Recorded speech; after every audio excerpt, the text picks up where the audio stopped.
भैया चलिए कुछ खा लीजिए। खेल खत्म पैसा हजम। चलो चलो खाओ पियो निकलो यहाँ से। वैसे भी मेहमानों का काम खत्म हो गया राज। मुन्नी, मुझे तो लगता है कि तुम्हारा भाई पागल हो गया है, वरना कौन अपनी पत्नी का पुनर्विवाह करवाता है।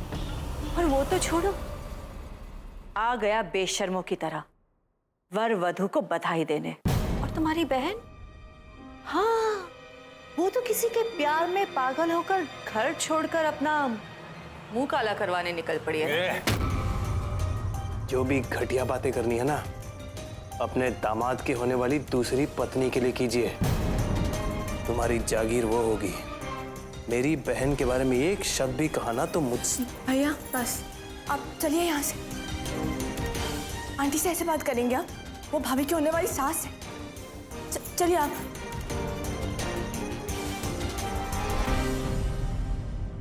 पंडित जी अब तो शादी हो गई ना, अब तो मैं मामा को अपने घर ले जा सकता हूँ ना? नहीं बेटा, अभी कन्यादान होगा। क्या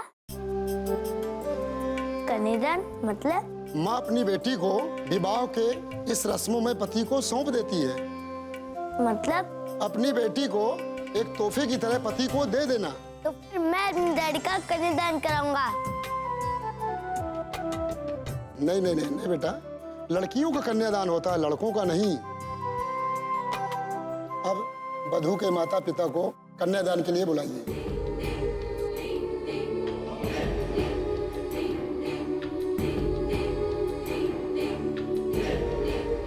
मेरे माता पिता नहीं आए।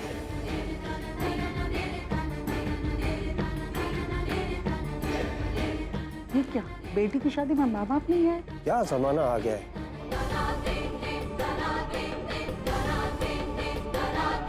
हाँ सरिता, ऐसी क्या बात हो गई कि तुम्हारे माँ बाप तुम्हारी शादी में ही नहीं आए?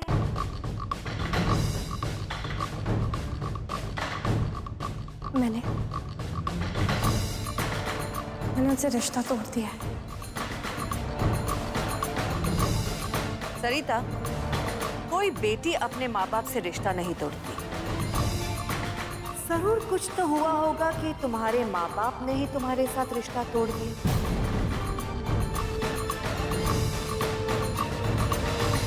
मैं बताती हूँ, क्योंकि वो नहीं बता पाएगी।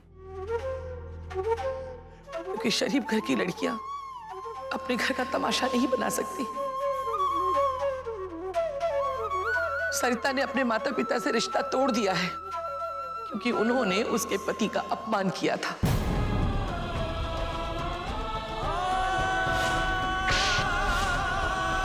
रुक जाइए पापा, मुझे यहाँ इस परिवार में ही रहना है। अपने माँ बाप से ज्यादा भरोसा ऐसे पति पर? भगवान से भी ज्यादा। चलो यहाँ से। माता पिता की अनुपस्थिति में कोई बुजुर्ग हो जिसे आप माता पिता का दर्जा दे सकते हैं, उन्हें बुलाइए। जी हाँ, मेरे सास ससुर ही मेरे माता पिता हैं।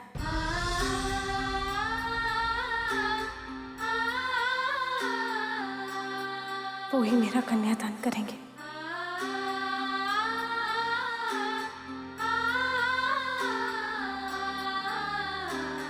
माँ, बाबूजी,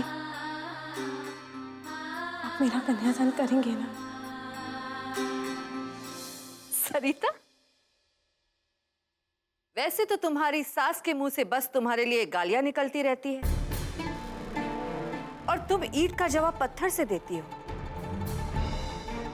और आज तुम्हारी वही सास तुम्हारा कन्यादान करेगी। ये हमारे प्यार करने का तरीका है, आप नहीं समझेंगी।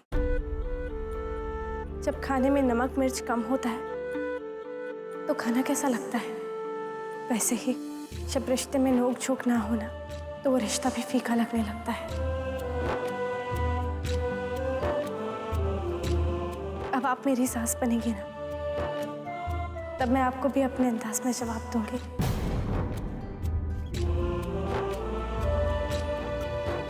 आइए माँ बाबू जी, मेरा कन्यादान कीजिए।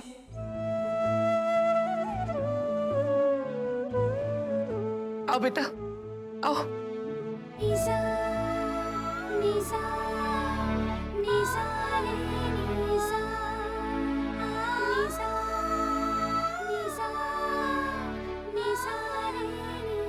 राज, तूने देखा बेटा, जिसने 10 साल तक सरिता को छछूंदरी, निकम्मी, कमीनी, नालायक ये शब्द के बिना बात नहीं की, आज मेरी सरिता ने उन्हें भी माँ बाप होने का मान दे दिया। ऐसी है मेरी अल्लाह की गाय। मैं जानती हूं तो चुप क्यों है, तुझे दुख पहुंचा है ना, लेकिन एक बात सोच बेटा, किसी भी लड़की के लिए उसके माँ बाप से रिश्ता तोड़ना मामूली बात नहीं होती, लेकिन मेरी सरिता ने यह दुख भी पी लिया। सरिता के लिए उसके माँ बाप के रिश्ते से बढ़ के तेरा रिश्ता था बेटा। ऐसी औरत धन दौलत के लालच में विक्रांत से शादी नहीं कर सकती। कोई तो वजह होगी बेटा, कोई तो मजबूरी होगी उसकी। मैं भी यही सोच रहा हूँ दादी, ऐसी कौन सी मजबूरी है? क्योंकि पैसे तो इस विक्रांत के पास हमेशा से थे, लेकिन सरिता जी को कभी उसकी दौलत की नुमाइश अच्छी नहीं लगी। फिर अचानक क्या हो गया कि जब हमने प्यार का इजहार किया और ये तय कर लिया कि सरिता जी उससे शादी नहीं करेंगी, कि पुनर्विवाह नहीं करेंगी, और फिर एक दिन वो इस रिश्ते के लिए राजी हो गई, ऐसी क्या मजबूरी हो सकती है? क्या हो सकता है ऐसा?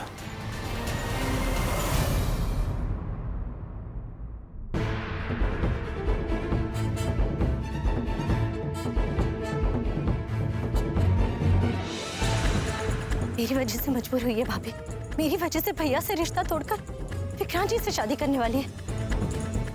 नहीं, मैं ऐसा नहीं होने दूंगी। मुझे उन्हें रोकना होगा आज, हर हालत में।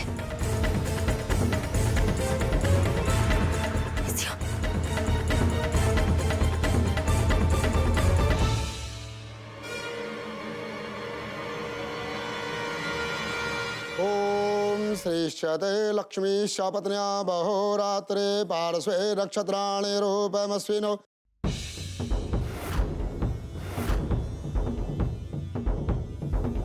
भाभी फोन उठाइए प्लीज।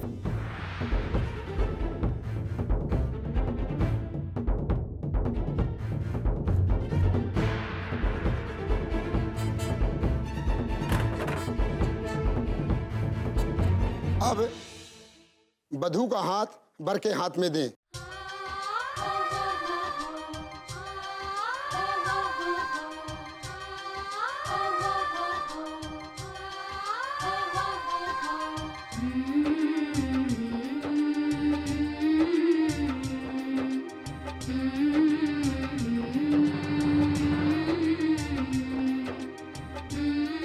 हाँ, अब कन्यादान संपन्न हुआ।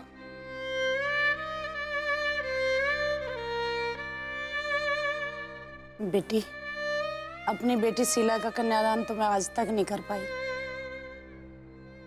और तेरा कन्यादान करके आज मुझे इतनी खुशी है ना, सुकून है कि मैं बता नहीं सकती।